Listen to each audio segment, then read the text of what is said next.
진행하겠습니다. 질의하실 위원님 계시면 거수로 신청하여 주시기 바랍니다. 예, 최은영 위원님.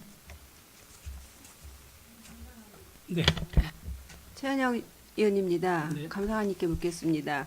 저는 그 인허가에 대해서 좀 궁금한 게 있어서 여쭤보고 싶은데요.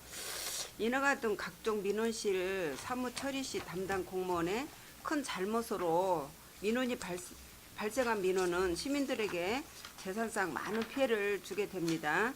시민들은 결국 감사관실에 민원 해결을 의뢰하고 담당 공무원의 처벌을 요구합니다. 그러나 잘못을 저지른 공무원과 감사를 하는 공무원들은 요리조리 핑계와 교만하게 법망을 빠져나가려고 하면서 애매한 시민만 힘들게 한다고 저는 생각을 합니다. 감사할 때 아무 잘못 없이 피해를 입은 시민의 입장에서 문제를 해결해야 할 것이며 이를 위해 공직기강 확립이 우선되어야 할 것입니다. 감사를 위한 감사를 하지 않고 핑계대는 파급되는 피해까지 고려하여 감사를 엄정한 잣대로 처리해야 할 것이며 시민들이 체감할 수 있는 진정성 있는 행정이 실현되어야 한다고 본 의원은 생각하는데 답변해 주십시오. 네. 지금 최은영 의원님께서 말씀하신 부분에서 저도 같은 공무원으로서 교묘하게 반성합니다. 일단 그 시민들이 요구하는 어떤 민원에 대해서는 공무원은 일단 그 시민의 입장에서 입장을 바꾸는 역지사지라고 이 시민의 입장에서 해결을 하려고 하는 것이 공무원의 근본 자세로 생각을 하고요. 다만 그 공무원이 그 이제 문제 해결함에 있어서 이 공무원은 그 어떤 공무원의 자유자령 행위보다는 귀속적 자령 행위가 일단 먼저니까 어떤 법령이라든지 지침이라든지 여기 위배가 되지 않는다라고 하면은 민원인 입장에 적극 해결해 주는 것이 좋은데 거기에 이제 맞지 않는 경우에 이제 그 민원 결과적 궁극적으로 민원을 이제 해결을 못 해주는 입장이 됐을 때 그 상대방 민원에 대해서 대안 제시라든지 민원이 납득할 수 있는 충분한 그런 그 대화를 통해서 수긍을 하도록 하여 함에도 그렇지 못한 경우가 가끔 발생하는 건 사실입니다. 그랬을 경우에 저희 이제 감사관실을 통해서 이런 부분에 대해서는 뭐 시정을 바로 잡아달라든지 아니면은 이런 거지 이제 억울한 민원이라고 생각해 들어오는 경우도 가끔 있습니다. 그렇지만 그럴 때는 저희도 객관적인 입장에 제3자의 측면에서 그 문제를 좀 그 공정성 있게 바라보려고 노력을 하고 그 문제에 대해서 혹시 공무원이 어떤 그 소홀하게 한 적이 없나 아니면 뭐 다른 그 민원의 입장에 처리하려는 것이 아니라 진짜 공무원의 입장에서만 그 문제를 바라보려고 하는 그런 근시안적인 어떤 그런 생각이 없었는지 그런 것에 대해서는 저희도 좀 잘 살펴보고 있습니다. 그래서 저희도 이제 수시로 이런 뭐 교육이라든지 아니면은 뭐 이런 문제가 케이스 바이 케이스라고 생길 때마다 저희도 직원들 교육을 통해서 그리고 그 사례를 통해서 전파를 하고 있지만 부족한 면에 대해서는 더욱더 지도를 하도록 하겠습니다. 알겠습니다. 답변 감사드리고요. 제가 민원실에 이제 근무를 하면서 보면은 민원인이 억울하게 그런 민원 해결을 안 돼가지고 굉장히 속상해하는 거를 제가 몇 번을 봤었거든요. 그래서 네. 제가 한번 이거를 지적을 했고요. 이제 지적보다도 부탁을 드렸고요. 앞으로는 민원인들이 그 억울하게 민원 처리에 억울하게 그 소외되지 않도록 좀 각별히 좀 신경 좀 써주십사 하고 부탁드립니다. 네. 수고하셨습니다. 네, 고맙습니다. 예, 고맙습니다. 또 질의 있으신 의원님 계십니까? 예, 유승영 위원님 질의해 주시기 바랍니다. 예. 점심 식사 잘 하셨나 봅니다. 네. 예. 저희가 지금 감사관 이제 명예시민 감사관 제도가 있는데 이분 17분이 17분이라고 그러셨는데 지금 14분 있습니다. 14분이요? 예, 예. 예. 요분들 좀 명단 좀 추후에 좀 보내주시기 명단요? 바라고요. 네, 알겠습니다. 예. 예. 그다음에 저희가 제가 잘 파악이 안 돼서 그러는데 주민감사라는 제도가 있나요? 평택시가? 지금 주민감사 청구대전은 감사원에 청구할 수 있는 방법이 있습니다. 그러니까 저희는 주민이 직접 감사를 하거나 또는 주민이 감사 신청을 요구를 할 수 있나요? 예, 할 수는 있습니다. 근데 아직 그런 사례가 있나요? 그런 건 없습니다. 없습니다. 예. 없습니까? 요런 제도가 잘 돼 있는 곳이 있건 아닌 곳이 있는데 하여튼 이 부분은 좀 중장기적으로 좀 검토를 좀 해야 된다는 생각이 들고요. 네. 또 하나 이제 아까 이번에 이제 6.13 지방 선거였지 않습니까? 네네. 그러면 공무원분들은 이제 선거 개입이 안 되게 돼, 선거 중립이지 않습니까? 네.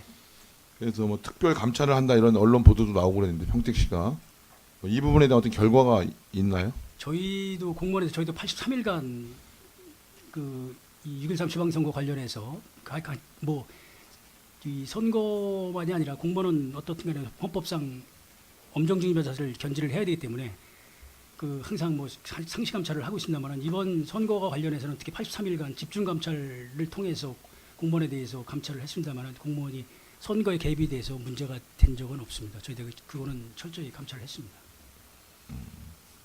그게 이번에는 없었다고 하면 여태까지 그런 걸로 감찰해서 걸린 적발한 경우가 없나요? 예, 내부 감찰로 인해서 선거에 관계된 적은 없었습니다. 그 외부에 의해서 경찰이라서 어떤 다른 사법기관에서 경찰이라든지 검찰에서도 이 선거법 관련해 가지고 저희한테 통보된 케이스는 없었습니다. 자체 감찰이 없었던 거죠. 자체 감찰도 같이 병행을 하지만 예, 그런 케이스는 지금까지 없었습니다. 그러니까 외부의 경찰이나 검찰이나 그래서- 선관위 통해서 예. 지적된 적도 없나요? 예, 없습니다. 아주 오래전에 있었잖아요. 그 시장 건 말씀하시는 겁니다. 옛날 예전에. 그건 지금 뭐 하여튼 그 부분은 좀 저는 되게 중요하다고 보거든요. 예, 그러니까 그렇습니다. 공무원분들이 선거에 개입하는, 그러니까 물론 이제 공무원분들도 투표할 수 있는 권한은 있지만 공무원의 직을 이용해서 선거에 개입하는 것은 절대 있어서는 안 된다. 이제 이 어쨌든 지자체, 특히 이제 지자체장 같은 경우는 인사권을 갖고 계시니까 되게 이제 오해의 소지가 많다. 그래서 이번 부분에 대해서는 감찰도 철저히 해야 될 뿐만 아니라 교육도 좀 하셔서 이런 일이 뭐 안 생겼다고 하니까 다행이지만 계속 지속적으로 좀 저는 그건 불과 또 2년 후에 또 선거잖아요. 국회의원 선거, 또 대통령 선거 이러는데 이런 부분에 대해서 좀 특별히 좀 관심 좀 가져주시기 바라고요. 네, 알겠습니다. 그다음에 6월 27일 날 포털에서 현덕에서 사고가 난 사건 있잖아요. 교통사고. 네네. 기관 간에 서로가 지금 농어촌공사는 우리 책임이 아니다.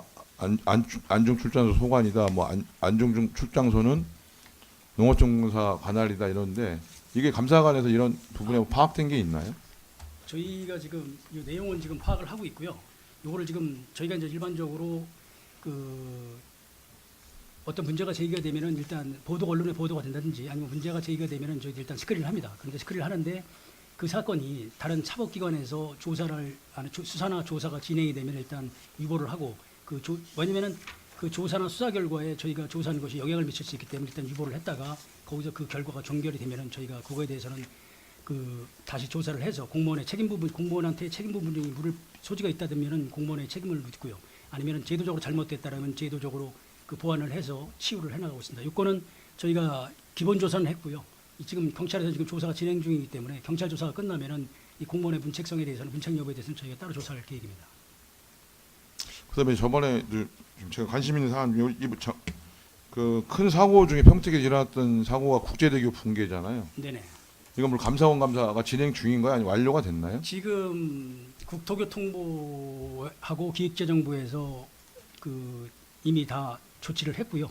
그리고 이제 우리 평택시에서도 거기에 따른 이 업체 그러니까 공사에 대한 업체에 대한 벌점까지 다 부여를 했고요. 그리고 이제 그 업체에서 전액 부담을 해서 지금 재시공을 하고 있습니다. 지금. 이거에 관계된 공무원분에 대한 어떤 문제가 되는 부분은 없나요? 지금 그것도 지금 수사가 전 마무리되면은 저희한테 이제 아마 통보가 올 겁니다. 그거는. 이 부분에 대해서 좀 상세한 자료를 좀 향후에 좀 제출해 주시기 저희 바랍니다. 갖고 있는 자료를 좀 드리겠습니다. 그리고 오늘 정기 종합감사 8회가 있었잖아요. 예. 그러면 이게 아까 하신 곳이 어디고 앞으로 해야 될 곳이 어딘지 그것도 좀 추후 자료를 좀 주시기 바랍니다. 제가 말씀드렸던 저희 이제 하부 기관을 저희가 이제 하는데요.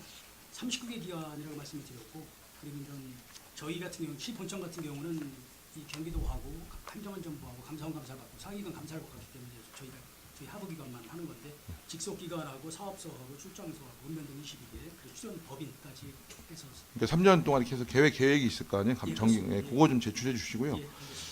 계약 심사는 어디서 담당합니까? 감사관실 중에서?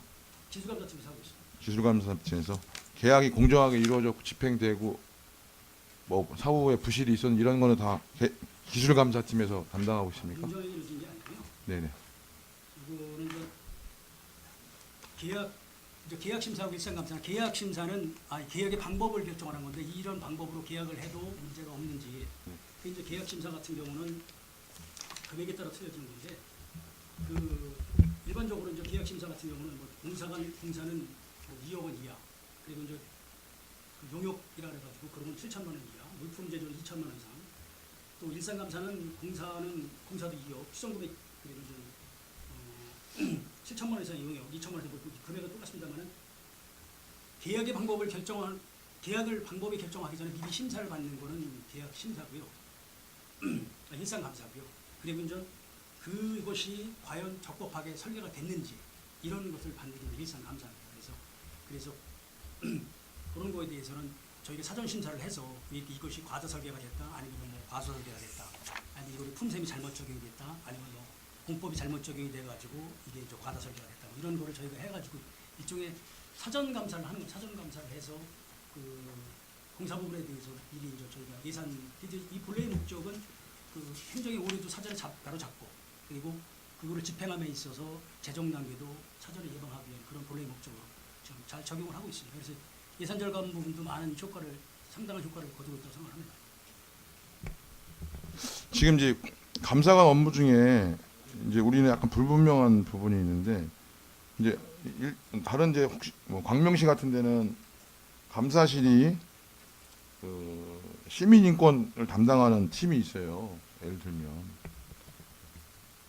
그러니까 이제 시민의 인권을 얼마나 그 의견을 이런 걸 잘 수용하고 반영하는지 거기에 뭐 아까 말한 청렴도도 있겠지만 아까 여기 감사관실에서도 그 보면 청렴도 그리고 괄호치고 친절도 이런 게 나오지 않습니까?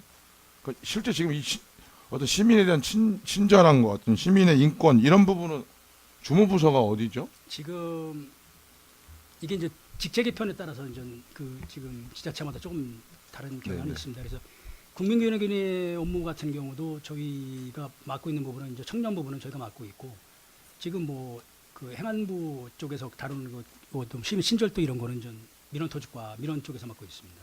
그래서 민원토지과 민원 쪽에서 뭐 전화 친절도라든지 아니면 민원 친절 평가라든지 뭐 민원응대라든지 그런 거는 그쪽에서 담당을 하고 있고요. 이런 거는 저희는 이제 국민의 고충 민원이라든지 아니면 뭐 이 공무원의 청렴도라든지 이런 부분은 이런 파트는 저희 감사관실에서 담당을 하고 있습니다. 이제 저도 이런 부분인 거죠. 그러니까 옛날에는 어떤 민원, 뭐 주민의 민원 이런 걸 해줘야 되는데 안 해준다, 뭐 이게 잘못됐다, 부당하다, 부정하다 이런 부분들 분명히 있죠. 근데 이제 그런 것들은 이제 당연한 거잖아요. 옛날에는 무슨 줄이 있고 서로 인맥이 있고 뭐 이런 거에서 좌지우지됐던 시대가 있죠. 오래된 시대겠지만, 근데 이제 지금은 그런 것들은 사실 이제 많이 투명해지고 그런 일은 거의 이제 겉으로 우리가 행정상에 있어서는 드러나지는 않는 사안인데 시민들에 대한 어떤 인권, 시민의 의견을 좀 듣고 친절하게 대응하고 근데 제가 이제 이런 경험이 많거든요. 그 전화를 해도 뭐 이렇게 다 그렇다는 얘기는 분명히 아니니까 일부 이제 전화를 응대하시는 우리 공무원분들 중에 보면 굉장히 이제 뭐랄까 불친절하다는 느낌이 드는 분들도 계시거든요. 사실입니다. 예. 그러다가 이제 뭐 시의원입니다라고 하면 갑자기 목소리가 달라지고 이런 경우 있어요. 되게 문제 의식이 되게 심각하거든요.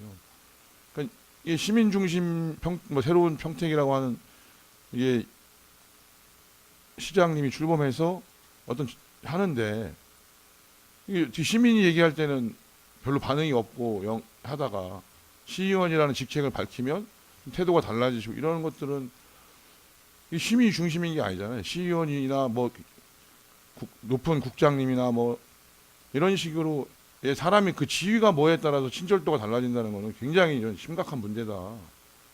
그분이 누구인가 간에 평택 시민이고 어떤 대한민국 국민이라면 당연히 전 동일하게, 물론 어떤 부분 뭐 정보가 공개되냐 여부라든가 그것이 그분이 할 수 있는 부분에서의 권한이 안 되는 부분들은 있을 수 있죠. 그것에 대해서는 잘 설명해 드리는 건 맞지만 기본적인 응대하는 거라든가 이렇게 알리는 부분에 대해서는 저는 좀 많이 개선을 해야 된다, 평택시가. 그리고 거기에 감사관실 부분도 청렴도와 함께 그런 부분에 대해서도 많이 우리 공무원분들에게 좀 어떤 교육이나 여러 가지 어떤 방안을 통해서 좀 할 필요가 있지 않냐, 이런 말씀을 좀 드립니다. 네, 지금 부위원장님께서 말씀하신 부분에 대해서는 저도 겸허하게 같은 공무원으로서 반성을 하고요. 다만 저희도 지금 민선 7기 예, 새롭게 출범하는 민선 7기 발맞춰서 그 공무원들이 역동적으로 변하는 모습이 보일 수 있도록 최선 노력을 다하도록 하겠습니다. 감사합니다. 네, 또 질의 있으신 의원님 계십니까? 예, 더 이상 질의하실 위원님이 안 계시므로 감사관 소관 2018년도 하반기 주요 업무 보고에 대한 질의 종결을 선언합니다. 감사관님을 비롯한 관계 공무원 여러분 수고하셨습니다. 위원 여러분, 원활한 회의 진행을 위해서 잠시 정회하고자 하는데 이의 있습니까? 예, 이의가 없으므로 정확히 14시에 다시 시작하는 걸로 해서 10분간 정회를 선언합니다.